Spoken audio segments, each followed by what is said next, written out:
Welcome to Vishnu talks. నేను మీ విష్ణు. ప్రస్తుతం మనతో పాటు senior stock market analyst Eedara Ramakrishna గారు ఉన్నారు. వారితో మాట్లాడదాం. సార్, ఈదర రామకృష్ణ గారు నమస్తే సార్. నమస్తే అండి విష్ణు గారు. ఈదర రామకృష్ణ గారు, welcome to Vishnu talks. Right, Eedara Ramakrishna గారు, కాసేపు బంగారం వెండి ధరల గురించి మాట్లాడుకుందాం.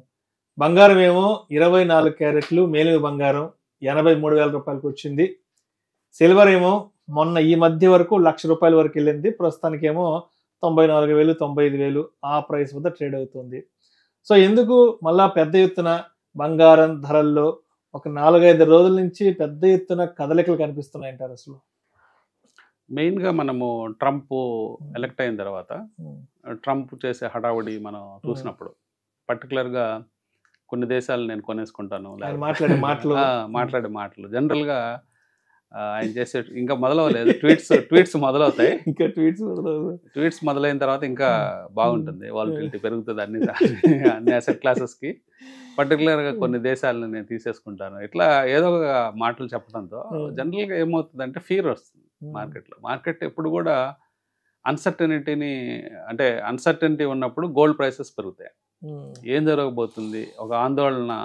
ఇప్పుడు అది ఆయన రాగానే టారిఫ్స్ పెంచారు కొన్ని దేశాల మీద 25%, మెక్సికో కెనడా మీద, అట్లాగే చైనా మీద 10% టారిఫ్ పెంచడం మనం చూసాం. అట్లాగే రాబోయే రోజుల్లో ఇంకేదన్నా దేశాలు తోకాడిస్తే వాళ్ళ మీద కూడా టారిఫ్స్ అక్కడ ఇవన్నీ కూడా అమెరికాని స్ట్రాంగ్ చేయాలి, అమెరికాని గ్రోత్ పాత్రలో తీసుకెళ్ళాలి, ఇట్లాంటి ఆలోచనలతో ఆయన ముందుకెళ్తుండటంతో ఒక్కసారిగా గోల్డ్లో పెరగటాలు చూసాం. అంటే ఒక ఔన్స్ $2,777 ఇప్పుడు ప్రస్తుతం ట్రేడ్ అవుతుంది. ఒక ఔన్స్ గోల్డ్ డాలర్స్ టర్మ్స్లో ఒక $2,800 దాకా వెళ్ళింది. సో అనలిస్టులు అందరూ వరల్డ్ వైడ్ చెప్పడం ఏంటంటే ఇక్కడి నుంచి కూడా ఒక 10% ఈజీగా పెరిగిపోయే ఛాన్స్ ఉందంటారు. అంటే మనం సమీప భవిష్యత్తులో కొద్ది కాలంలోనే ఒక 5-6 నెలల్లోనే అంటే 10% అంటే ఒక 90,000 క్రాస్ అయ్యే ఛాన్సెస్ ఇక్కడ నుంచి కూడా గోల్డ్ కనిపిస్తున్నాయని చెప్తున్నారు. అంటే దీనికి కారణాలు మనం చూస్తే ఒక గ్రోత్ పాత్లో అమెరికాని పెట్టాలని చూస్తున్నారు ఫాస్ట్గా. ఒక ఎకానమీని రివైవ్ చేయటము, జాబ్స్ క్రియేట్ చేయటము, ఒక క్విక్ స్టార్ట్ లాగా బిజినెస్ యాంగిల్లో. మెయిన్గా బైడెన్ ప్రభుత్వంలో అంతా సాఫ్ట్ నేచర్డ్గా స్మూత్గా వెళ్ళే కంట్రీలో ఇప్పుడు ఒక అలజడి మొదలైందనమాట. సో ఈ అలజడి వల్ల ఏమవుతుందంటే గ్రోత్ కనుక టేక్ ఆఫ్ అయితే న్యాచురల్గా ఇన్ఫ్లేషన్ కూడా పెరుగుతుంది. ఇప్పుడు ఏదైతే 2.9% ఉన్నది ఇన్ఫ్లేషన్ అమెరికాలో 3.7% దాకా వెళ్తుందని ప్రొజెక్షన్స్ వస్తుంది. ఎప్పుడైతే ఇన్ఫ్లేషన్ పెరుగుతుందో ఆటోమేటిక్గా న్యాచురల్గా గోల్డ్ కూడా పెరిగే అవకాశాలు ఉంటాయి. సో అది కూడా ఒక కారణం గోల్డ్ ఇమీడియట్గా మనకి వరల్డ్ వైడ్ పెరగడానికి కారణాలు. ఇలా ఈ కారణాలు కాకుండా రీసెంట్గా ఇంటర్నేషనల్ డెవలప్మెంట్స్లో జపాన్ ఇంట్రెస్ట్ రేట్స్ పెంచిందండి. 0.5% ఇంట్రెస్ట్ రేట్స్ వచ్చాయి. ఇప్పుడు ఇదివరకు 0 ఇంట్రెస్ట్లు, నెగిటివ్ ఇంట్రెస్ట్లు ఉండే జపాన్లో ఇప్పుడు 0.5% ఇంట్రెస్ట్ బ్యాంక్స్ ఇస్తున్నాయి. సో ఎప్పుడైతే ఇంట్రెస్ట్ రేట్స్ పెంచి 0.5% తీసుకొచ్చారో జనరల్గా అది గోల్డ్కి నెగిటివే, కానీ అది మళ్ళీ పెరిగితే అంటే మళ్ళీ పెరుగుతాయని సంకేతాలు కూడా జపాన్ సెంట్రల్ బ్యాంక్ ఇవ్వడం జరిగింది. సో మళ్ళీ పెరిగితే మాత్రం గోల్డ్ ఇంకా పెరిగే అవకాశాలు ఉన్నాయి. సో ఇవన్నీ రకరకాల కారణాలు ఒకేసారి వస్తూ ఉన్నాయి అన్నమాట మార్కెట్లోకి. అంటే ఇదివరకు ఉన్న కారణాలు జనరల్గా గోల్డ్కు ఉండే స్టేటస్, అంటే ఒక అసెట్ క్లాస్లో క్లియర్గా ఇన్వెస్ట్మెంట్ కేటగిరీ గోల్డ్కు ఉంది. సో ఆ స్టేటస్తో గోల్డ్ పెరుగుతూ ఉంది. అంటే గతంలో కారణాలు మనం ఎక్కువ విశ్లేషించినప్పుడు సెంట్రల్ బ్యాంక్స్ గోల్డ్ కొంటూ ఉంటాయి. అంటే అది ప్రతి గవర్నమెంట్, అంటే ప్రతి కంట్రీ, చాలా కంట్రీలు ఈ ఫాలో అవుతున్నాయి. మెయిన్గా ఇండియా కూడా ఈ మధ్యకాలంలో సెంట్రల్ బ్యాంక్ గోల్డ్ కొనటం మొదలుపెట్టింది. చైనా కొంటుంది, చైనా సెంట్రల్ బ్యాంక్ గోల్డ్ కొంటుంది. అట్ ద సేమ్ టైం మన కంట్రీస్ పర్టికులర్గా చైనా అలాగే ఇండియా చేసుకునే ఇంపోర్ట్స్ చాలా అత్యధికం అనమాట. వరల్డ్లో ప్రొడ్యూస్ అయ్యే గోల్డ్లో 50% ఆఫ్ ద గోల్డ్ని ఇంపోర్ట్ చేసేసుకుంటాయి. ప్రతి సంవత్సరం మనకి ప్రొడ్యూస్ అయ్యే గోల్డ్లో 50% క్వాంటిటీని ఈ 2 దేశాలు ఇంపోర్ట్ చేసుకోవడం జరుగుతుంది. అట్లాగే చైనా యూత్లో క్రిప్టో కరెన్సీ ట్రేడింగ్ని ఎప్పుడైతే కొన్ని బ్యాన్ చేశారో చైనాలో, చైనా యూత్ అంతా గోల్డ్ ట్రేడింగ్లో, గోల్డ్ కలెక్షన్లో పడింది. సో అక్కడ కూడా ఒక క్రేజ్ చైనాలో రావడం జరిగింది గోల్డ్ మీద. సో ఇవన్నీ కారణాల చేత మనకి గోల్డ్లో విపరీతమైన డిమాండ్ వస్తుంది. సో ఇంటర్నేషనల్ యాక్సెప్టెడ్ కరెన్సీగా గోల్డ్ తయారైంది. అంటే ఒక కరెన్సీ అనుకోవచ్చు గోల్డ్. ఎందుకంటే ఇదివరకు రోజుల్లో గోల్డ్ అంటే కేవలం ఒక ఫిజికల్ ఫామ్లోనే మనం దాచిపెట్టుకునే అవకాశం ఉంది. ఈ రోజున మనం దాన్ని డిజిటల్ ఫామ్లో పెట్టుకోవచ్చు. వచ్చేసింది. మనకి డిజిటల్ ఫామ్లో అవైలబుల్ అయ్యే ఇంటర్నేషనల్ కరెన్సీస్ కనుక చూస్తే ఒకటి bitcoin, world wide accepted currency bitcoin ఉంది. At the same time gold అనేది ఇంటర్నేషనల్లీ యాక్సెప్టెడ్ డిజిటల్ కరెన్సీగా ఉంది.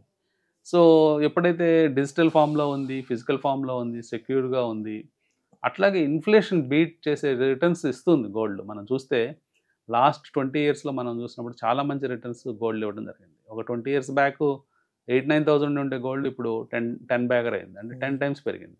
ఎప్పుడైతే 10 times పెరిగిందో ఆల్మోస్ట్ ఇన్ఫ్లేషన్ ఈజీగా బీట్ చేసిన అసెట్ క్లాస్గా మారింది. సో ఇదంతా కూడా భవిష్యత్తులో ఇంకా గోల్డ్ క్రేజ్ పెరిగే ఛాన్స్ ఉందండి. అంటే ఒకవైపు ఇండియాలో ఉన్న ఆర్నమెంటల్ క్రేజ్, ఇండియాలో గోల్డ్ ఆర్నమెంట్స్కి మంచి క్రేజ్ ఉంది. అందరూ గోల్డ్ ఆర్నమెంట్స్ ధరించాలని, పెట్టుకోవాలని ఆశపడతారు. సో అదొక కారణం కావచ్చు.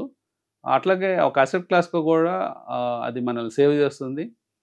టైమ్లీ ఎప్పుడన్నా కావాలన్నా ఇన్స్టెంట్ లోన్ అవైలబిలిటీ గోల్డ్ మీద ఉంటుంది. సో ఇవన్నీ కారణాల చేత గోల్డ్కి ఈ డిమాండ్ ఇండియాలో ఎప్పటి నుంచో ఉంది. అంటే మన తాతల కాలం నుంచి గోల్డ్కి డిమాండ్. సో అది ఇవన్నీ కూడా అలైన్ అయినప్పుడు మొత్తం గోల్డ్ డిమాండ్ వరల్డ్ వైడ్ పెరిగి ఈ రేట్లు అనేవి పెరగడం చూస్తున్నాము. సో సమీప భవిష్యత్తులో ఇక్కడ నుంచి ఒక 10% క్లియర్గా పెరిగే ఛాన్స్ ఉంది. మేబీ 25 ఆఖరి నాటికి లేదా 26 జాన్ నాటికి ₹1,00,000 పలికిన ఆశ్చర్యం లేదు. రైట్, ఇక సిల్వర్ గురించి కాస్త సావధానంగా మాట్లాడుకుందాం ఏదర్ రామకృష్ణ గారు. అంటే ఒకప్పుడు సిల్వర్కి సంబంధించిన డిస్కషన్ పెద్ద నడిచేది కాదు, పెద్ద ప్రయారిటీ ఉండేది కాదు. సిల్వర్ అంటే ఏదో పర్టికులర్గా ఏదైనా వెడ్డింగ్స్ అప్పుడు కొనడమో, వెడ్డింగ్స్ అప్పుడు ఏదైనా గిఫ్ట్గా ఇవ్వడమో, లేదంటే మన ఇంట్లో ఏదైనా చిన్న చిన్న పూజకి సంబంధించిన అవసరాలు వచ్చినప్పుడు సిల్వర్కి సంబంధించి డిస్కషన్ వచ్చేది. బట్ ఈ మధ్య కాలంలో ఎందుకో కానీ సిల్వర్కి విపరీతమైన క్రేజ్ వచ్చేసింది, ₹1,00,000 టచ్ అయిపోయింది. అంటే ఎందుకంటారు సిల్వర్ కూడా ఇప్పుడు హై ప్రయారిటీ వచ్చేసింది, దాని కన్జంప్షన్ కూడా ఎందుకు ఇంత పెద్ద ఎత్తున తీసుకుంటున్నారు ప్రతి ఒక్కరు? అంటే సిల్వర్కి అంటే గోల్డ్ సిల్వర్ ఎప్పుడు ఒక జంటలాగా ఉండే ఎప్పటి నుంచో, అంటే ప్రీషియస్ మెటల్స్లో.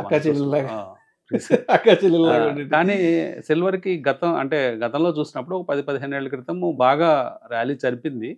ఒక పీక్స్ మనం చూస్తే ₹25,000 గోల్డ్ ఉన్న టైంలో 10 గ్రాములు 25 ఉన్నప్పుడు కేజీ సిల్వరు ఒకేసారి ₹25,000 నుంచి 90,000 దాకా వెళ్ళటం చూసాం. అంటే ఒక 12-13 ఏళ్ల క్రితం జరిగింది అది.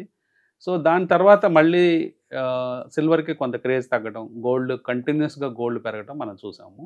కానీ ఇప్పుడు కూడా సిల్వర్ కూడా మళ్ళీ గోల్డ్ బాట పట్టిందేమో అనిపిస్తూ ఉందండి. అంటే ఈ మధ్య రీసెంట్ టైమ్స్లో మనం అబ్జర్వ్ చేస్తే యూసేజ్, అంటే ఇండస్ట్రియల్ యూసేజ్ పెరగడం, పారిశ్రామికంగా అవసరాలు సిల్వర్తో పెరగడం, అట్లాగే హెల్త్ వైజ్గా కూడా, అంటే సిల్వర్ హెల్త్కి కూడా బెనిఫిట్ చేస్తుందని రీసెర్చ్ రిపోర్ట్స్ రావడం. అంటే సిల్వర్ ప్లేట్స్లో తింటే అంటే మీకు లంగ్స్కి మంచి ఆరోగ్యపరమైన ప్రయోజనాలు ఉంటాయని చెప్పడంతో సిల్వర్ గ్లాసెస్లో వాటర్ తాగడం, సిల్వర్ బాటిల్స్ ఇవన్నీ కూడా కొత్తగా ఒక ట్రెండ్ వచ్చింది. అది కూడా నిజమే, అంటే సైంటిఫిక్గా ప్రూవ్ అయిన విషయమే. సో అందువల్ల కూడా యూసేజ్ పెరగడం కూడా సిల్వర్ని పైకి తీసుకురావడం జరిగింది. అట్ ద సేమ్ టైం కంపారిటివ్గా, అంటే గోల్డ్ పెరిగినంతగా సిల్వర్ పెరగలేదు. అంటే ఒక టైం తీసుకుంటే, అంటే డెకేడ్స్లో ఎవ్రీ 5 years కంపేర్ చేసుకుంటూ వెళ్ళినప్పుడు, సో అది కూడా ఈ భవిష్యత్తులో గోల్డ్ లాగే సిల్వర్ కూడా కాంపిటెంట్గా పెరిగే ఛాన్స్ ఉంది. కానీ గోల్డ్ ఎప్పటికీ నెంబర్ 1 పొజిషన్లోనే ఉంటుంది.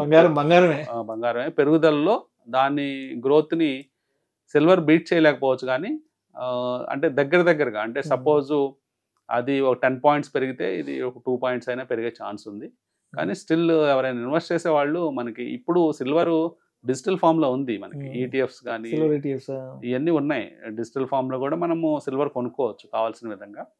సో ఆ గ్రాఫ్స్ టెక్నికల్స్ తెలిసిన వాళ్ళు దాని ప్రకారం ఫాలో అయ్యి సిల్వర్ డిజిటల్ ఫామ్లో కొనుక్కొని డిమాట్ అకౌంట్స్లో పెట్టుకోవచ్చు. లేదు గోల్డే ట్రాక్ చేసేవాళ్ళు గోల్డ్నే డైరెక్ట్గా టైమ్లీ కొనుక్కోవచ్చు. రైట్. అయితే ఇప్పుడు బంగారం ధరలు ఇప్పుడైతే ప్రస్తుతానికి 83,000 మీద ఉంది. ఇంకా రాబోయే రోజుల్లో ₹1,00,000 కూడా వెళ్ళే అవకాశం ఉంది కాబట్టి అందరూ అఫోర్డ్ చేయలేరు కాబట్టి వేలకు వేలు లక్షలు పోసి బంగారం కొనుక్కోలేరు కాబట్టి ఏదైనా ఒక చిన్న అమౌంట్స్లో చిన్న మొత్తాల్లో మనం గోల్డ్లో ఇన్వెస్ట్ చేసుకోవడానికి మనకి ఏమైనా ఇతర ప్రత్యామ్నాయ మార్గాలు ఏమైనా ఉన్నాయంటారా?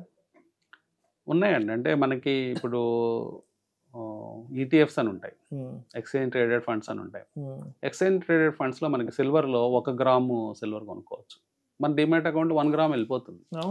అంటే కేవలం ఒక ₹90 కనుక ఇన్వెస్ట్ చేయగలిగితే 1 గ్రామ్ సిల్వర్ ఉంటుంది. మన దగ్గర డబ్బులు ఉన్నప్పుడల్లా మల్టిపుల్స్ ఆఫ్ వన్స్ ఎన్ని గ్రాములు కావాలంటే అన్ని గ్రాములు కొనుక్కుంటూ వెళ్ళొచ్చు మనం సిల్వర్లో. అలాగే గోల్డ్ అయితే మీకు 1 గ్రామ్ కొనుక్కోవచ్చు, లేకపోతే 1/2 గ్రామ్ కొనుక్కోవచ్చు. పెటల్స్ అని ఉంటాయి, నానోగ్రామ్స్ కొనుక్కోవచ్చు. అట్లా డివిజబుల్గా ఉన్నాయండి. అంటే కేవలం ఒక ₹100 ఉన్న వాళ్ళు కూడా ఒక ఈటీఎఫ్లో ఇన్వెస్ట్ చేసుకుంటూ గోల్డ్ ఈటీఎఫ్స్ కొనుక్కోవచ్చు. సో ఒక ఎస్ఐపి మార్గంలో మీరు ఫర్ ఎగ్జాంపుల్ భవిష్యత్ అవసరాల కోసం ఒక 200 గ్రామ్స్ 300 గ్రామ్స్ అక్యుములేట్ చేద్దాం అనుకుంటున్నారు. సో మంత్లీ 1 గ్రామ్ గోల్డ్ మీరు కొనుక్కుంటూ వెళ్తే సిస్టమాటిక్ ఇన్వెస్ట్మెంట్ ప్లాన్ ప్రకారం ఈటీఎఫ్లో 1 గ్రామ్ గోల్డ్ కొనుక్కోవచ్చు. మార్కెట్లో ఈటీఎఫ్లో మీ డిమాట్ అకౌంట్లోకి వెళ్ళిపోతాయి. ఒక 300 నెలల్లో 300 గ్రామ్స్ అక్యుములేట్ అవుతుంది. మీ టార్గెట్, మీ అవసరాలను బట్టి, భవిష్యత్ అవసరాలను బట్టి. సో ఆ విధంగా కొనుక్కోవచ్చు. మళ్ళీ దానికి లిక్విడిటీ ఉంది. ఎనీ టైం మీరు ఎగ్జిట్ అయిపోవాలంటే ఎగ్జిట్ అయిపోయి క్యాష్ చేసుకొని ఆ క్యాష్ని తీసుకెళ్ళి ఫిజికల్ గోల్డ్లో మార్చుకోవచ్చు. అట్లాగే సిల్వర్లో కూడా మనకు 1 గ్రామ్ దగ్గర నుంచి ఉంది. ఇంకా కొన్ని యాప్స్ ఉన్నాయి, పేటిఎం ఇట్లాంటి యాప్స్లో కూడా మీరు గోల్డ్ ఫిన్టెక్ యాప్స్లో కూడా కొనుక్కోవచ్చు. అక్కడ మీరు గ్రామ్స్లో కాకుండా రూపీస్లో కొనుక్కోవచ్చు. అంటే కేవలం ₹1 ఇన్వెస్ట్ చేయదలుచుకుంటే ₹1కే గోల్డ్ ఇస్తారు. అదేదో చాలా ఫ్రాక్షన్ ఆఫ్ గోల్డ్ ఉంటుంది. సో అది అప్రిషియేట్ అయితే మీకు ఆ ఫ్రాక్షన్ అయినా పెరుగుతుంది. సో కాబట్టి ₹1 నుంచి కూడా మనకి ఇన్వెస్ట్మెంట్ సాధనాలు ఉన్నాయి. ₹1 ఉన్న వాళ్ళకి కూడా ఈ ప్రీషియస్ మెటల్స్ కొనుక్కునే అవకాశాలు ఈ రోజుల్లో డిజిటల్ ఫామ్ వచ్చింది కాబట్టి ఉన్నాయి. ఆ అవకాశాలను మీరు వినియోగించుకోవచ్చు. Thank you sir. Thank you so much Edara Ramakrishna గారు. థ్యాంక్ యూ అండి.